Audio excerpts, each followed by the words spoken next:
first main difference, I would say, in the core gameplay, so things that don't really change no matter how far you get in the game, I would say is the main weapon aiming, basically, that is present in Halls of Torment but isn't present in Vampire Survivors.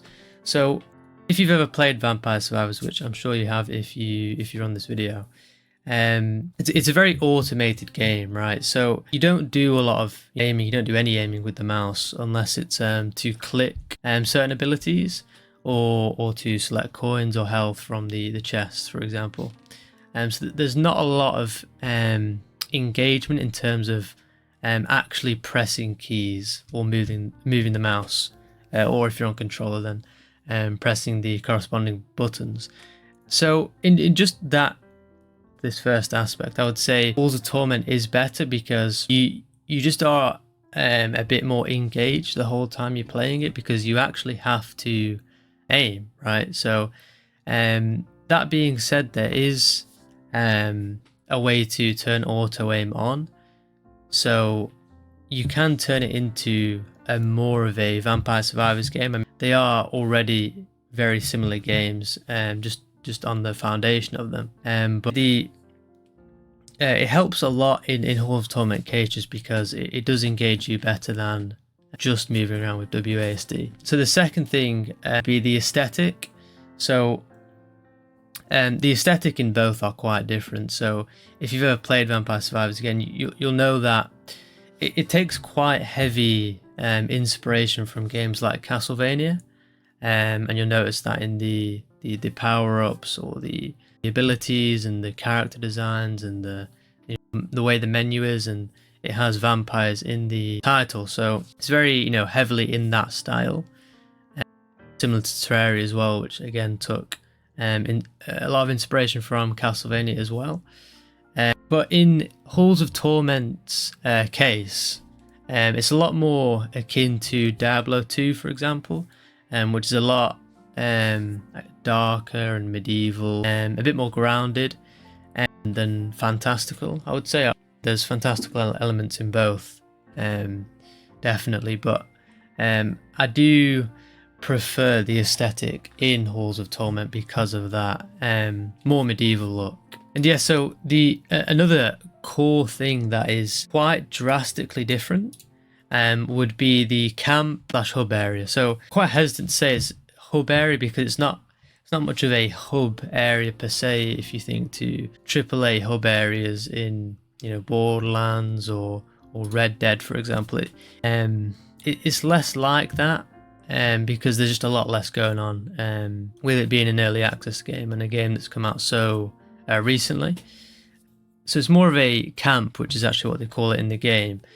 So it has a few NPCs and stuff like that. But the main thing that makes this, I would say, a worthwhile thing having in your game that the Vampire Survivors doesn't have currently, is because when you load into a game, it's just straight off the bat you are engaged in the actual game, in the gameplay.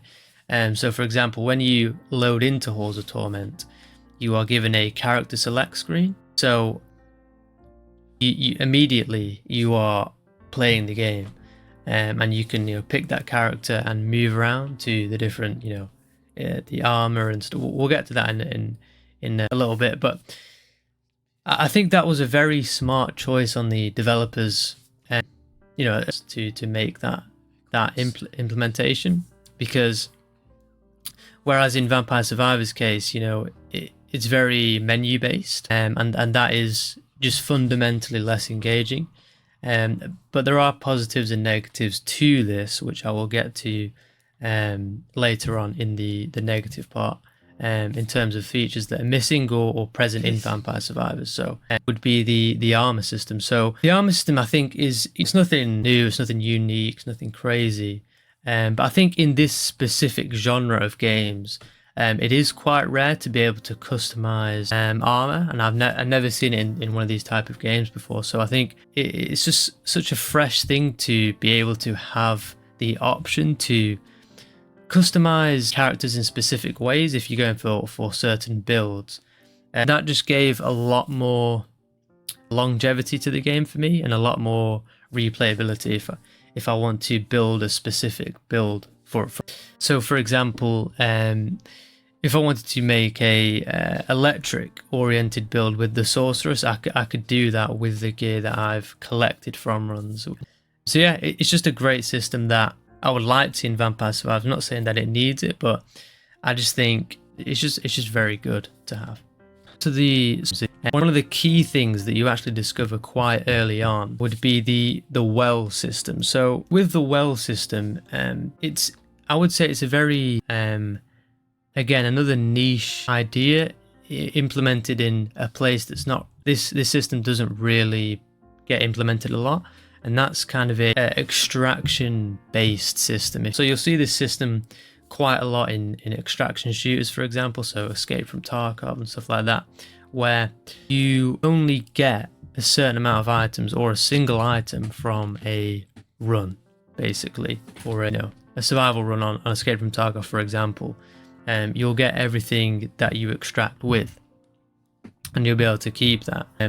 But in this game, you are limited to one item. So because there's not a ton of items, that isn't really a problem. Where that they've not been stingy and that there's 500 items and you can only take one every run, that would be just tedious. But because there's, I'd say, just the right amount of items in the game, where it's not annoying that you can only take one. It actually makes you make a decision out of, say, 3 or 4 items that you've picked up through the run, and gives you the decision, or forces you to make a decision on which the one you would want the most, and that would improve your gameplay the most, basically.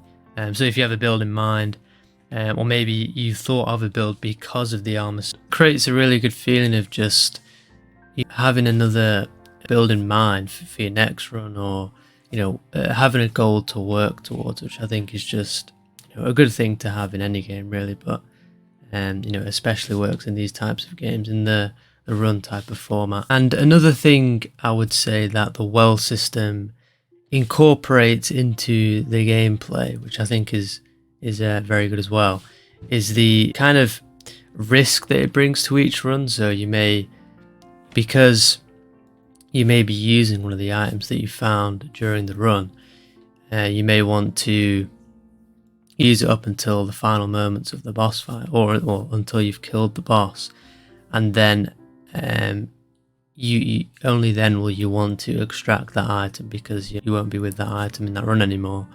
So you'll want to wait until you've actually defeated the boss. So it kind of creates that risk versus reward, which I think is good. Something that isn't absent. There's something that isn't present in Vampire Survivors.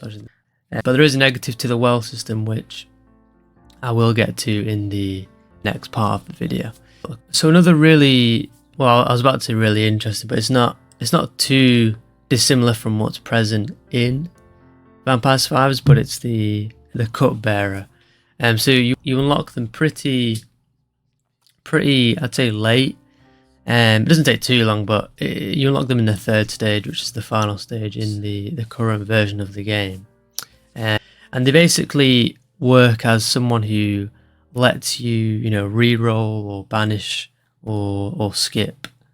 So that sort of thing, basically allowing you to more efficiently go for the build that you want to go for. So it's less luck based, and you can actually focus on the upgrades you want to, instead of relying on luck. So that just makes it easier to refine the build that you're going for, really.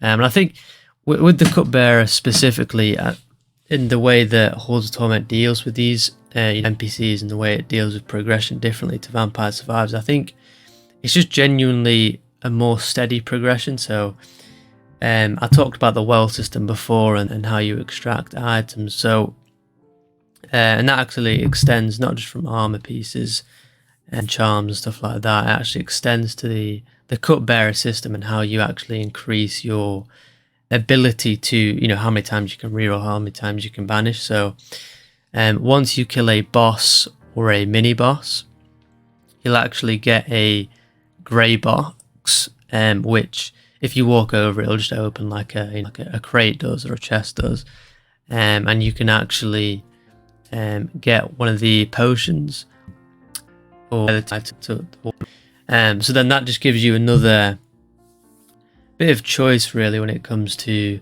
what you want to actually extract. So do you want to extract with potion so that you can, well, it's not potion, but I don't know what else to call it, just a bottle of wine or whatever, to increase your ability to do those sorts of rerolls and stuff?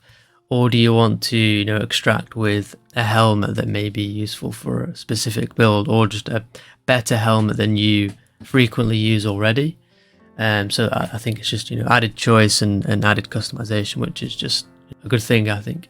Moving on to the bosses. So I think the bosses are very important. Well, they should be an important thing in any game really, because, well, they are to provide an increased challenge than your typical grunts throughout the run.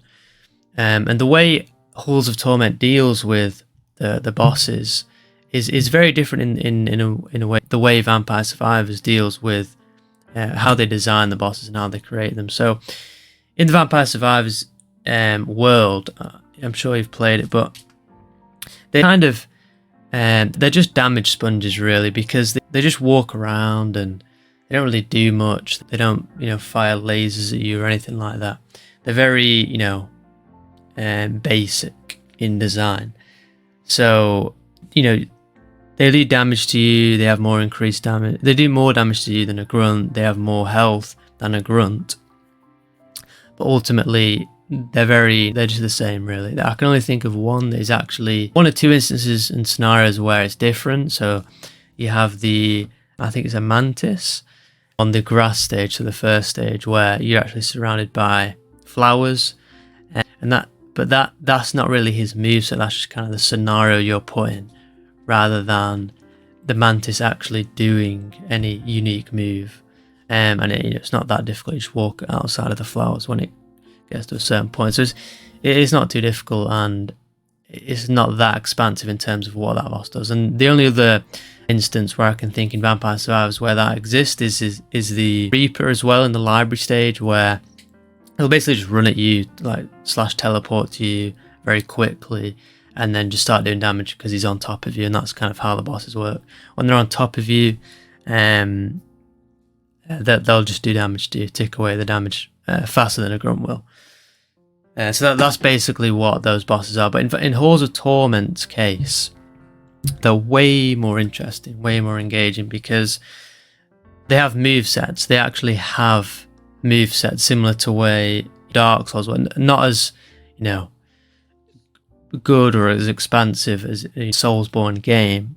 Obviously not in an asymmetric view. It can't be. But I think the way that they handle it in an asymmetric format is quite similar to Hades, for example. So I think there's the one of the earlier boss fights in Hades. I think it's Megara. She's basically some sort of vampire, and she'll dash towards you, right, leaving a trail of periodic explosions. And that's very similar to the way the first boss works in Hall of Torment, which is just, you know, it's good design and gives you something to think about how to dodge it, how to avoid the attacks. You know, sometimes they'll send out purple skulls that will do damage to you, or they'll, you know, throw a spinning sword. This isn't the first boss, but just bosses in general in this game so far.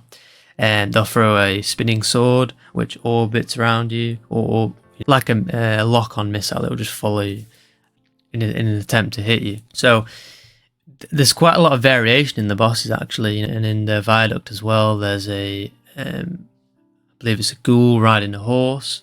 There'll be ghost spears that just come at you periodically, which again is quite varied, and it's a lot better than the Vampire Survivors approach, where you basically just walk away from them while they try to walk to you, and that's kind of the whole loop with the bosses in Vampire Survivors. So a lot better.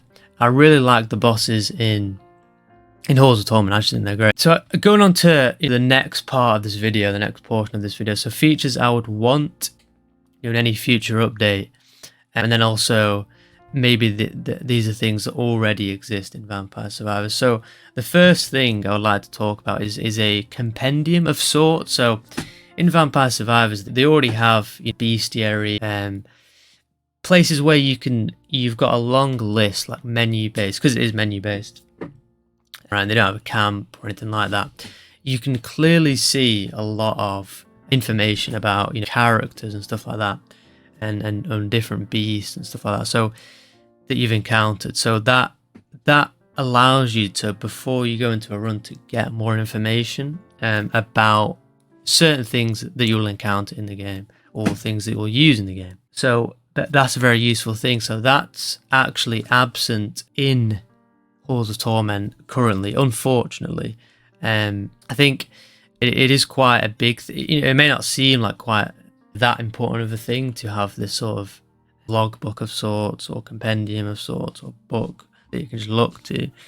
But I found myself quite frequently during runs thinking, does this interact with this? Does this armor piece affect this sort of damage? Is this classed as physical damage? Is this classed as magic damage? Is this elemental damage? There's quite a lot of instances like that where you'll just be scratching your head thinking, does this actually affect this?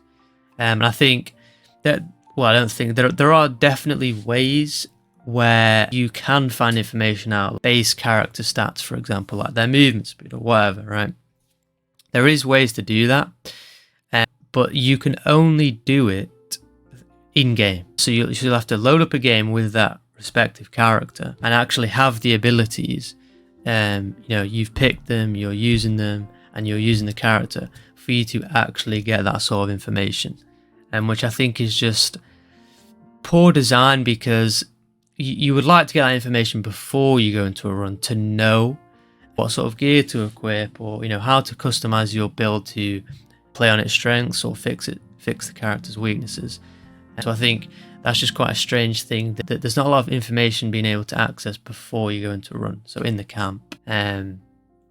So yeah, that's one thing I would love to see in a future update. So another thing, I'd say from the 10-minute mark to the 0-minute mark, so basically when you go into the final boss, that 10-minute period, so 1/3 of the actual run, I feel like, and I don't think this is for every map or area, but from what I recall, there are certain maps, so off the top of my head, I think the first one, where from the 10-minute period to when you finish the run and go into the boss fight, well, not finish the run, but go into the final boss fight, there's basically a period of time where you're basically just getting thrown a lot of mobs at you just to level up, basically just to grind.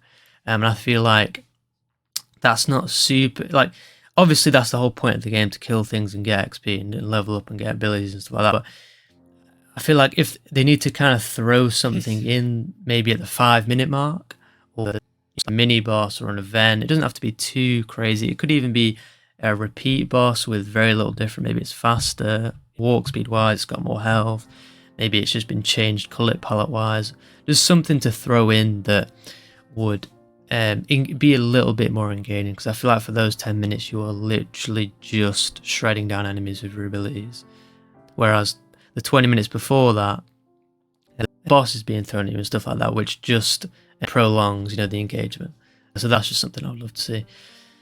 So the third thing is maybe more ways to get a coin. So in Vampire Survivors, there's actually chests. There's like barrels in Halls of Torment as well, but I just feel like that it can be quite grindy in terms of how fast you get coins.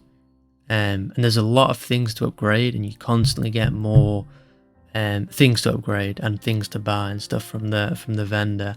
So it can be quite grindy, but I feel that that's not necessarily a negative. It's just something I noticed, that it can, even after 45 hours of playing the game, I've still, and completed most side quests, I've still got quite a lot of upgrades in the core upgrade tower. So yeah, that's just something could be tweaked a little bit, just to give more ways to get coins throughout the game. So another thing I noticed, just replaying the game really, so once you kill the boss, the boss soul will drop, and only once you walk into it will the game actually end, which is good, right? So it doesn't force you into an end. But the problem is that you may have kept that item that you can extract, and you've not actually extracted it yet. So I would like to see, and what I found myself doing, like just out of habit, was actually making sure by the 0-minute mark to go into the boss fight that I was close to the well. And I feel like that's, so sometimes I'd be thousands and thousands of meters away just for walking to whatever, the magnet or the chest on my screen, to basically make sure that I don't have to run after killing the boss back and forth. So I just decrease the the time it takes afterwards if I was keeping something into the boss fight. So I haven't extracted yet, I've gone into the boss fight. So if maybe the way they can fix this is add a prompt, maybe top right of the screen or wherever, just to teleport to the well, and then teleport back to the boss hole, just so you don't spend a long time having to run in between both if you haven't extracted yet, which you may well not have. Or maybe the well screen just pops up, straight away. You've killed the boss, pops up straight away, or you've just got a prompt again just to pull up the well screen, so you can just do that. Because again, I just don't think it's great design. Well, I'm sure it's not intended, but just replaying it, it's kind of a habit I fell into of just making sure I'm close to the well, which I don't think is great. And the final thing that I would like to talk about, when it comes to just features and just stuff I'd like to see, is a similar update cadence to Vampire Survivors and the way they've gone about updating the game so frequently. Because if we saw a similar update schedule and update frequency as Vampire Survivors, that'd just be, I think, great for the game, because maybe that's hard to ask for, but because of how frequently Vampire Survivors got updated with new content. But if they did get a similar update schedule to Vampire Survivors, I feel like this game could be really strong eventually. And I think even now it is a strong game. I think it is a worthwhile game. I wouldn't spend 45 hours on the game and making this video if I didn't think it was genuinely fundamentally better than Vampire Survivors in a gameplay way, and some of the systems that are present here but not present in Vampire Survivors, like the well system, for example. I think it's just great, and the armor system as well, another standout. So if we see that update cadence, then I think this game could be very big. Maybe not as big as Vampire Survivors, just because it was the first one to kind of blow up in this genre. So to ask that of this game would probably be quite a strong ask, but definitely a lot of potential. And we're only in early access, so I'd assume it can only get better from here, but we shall see. And yeah, that's all I've really got. So yeah, see ya.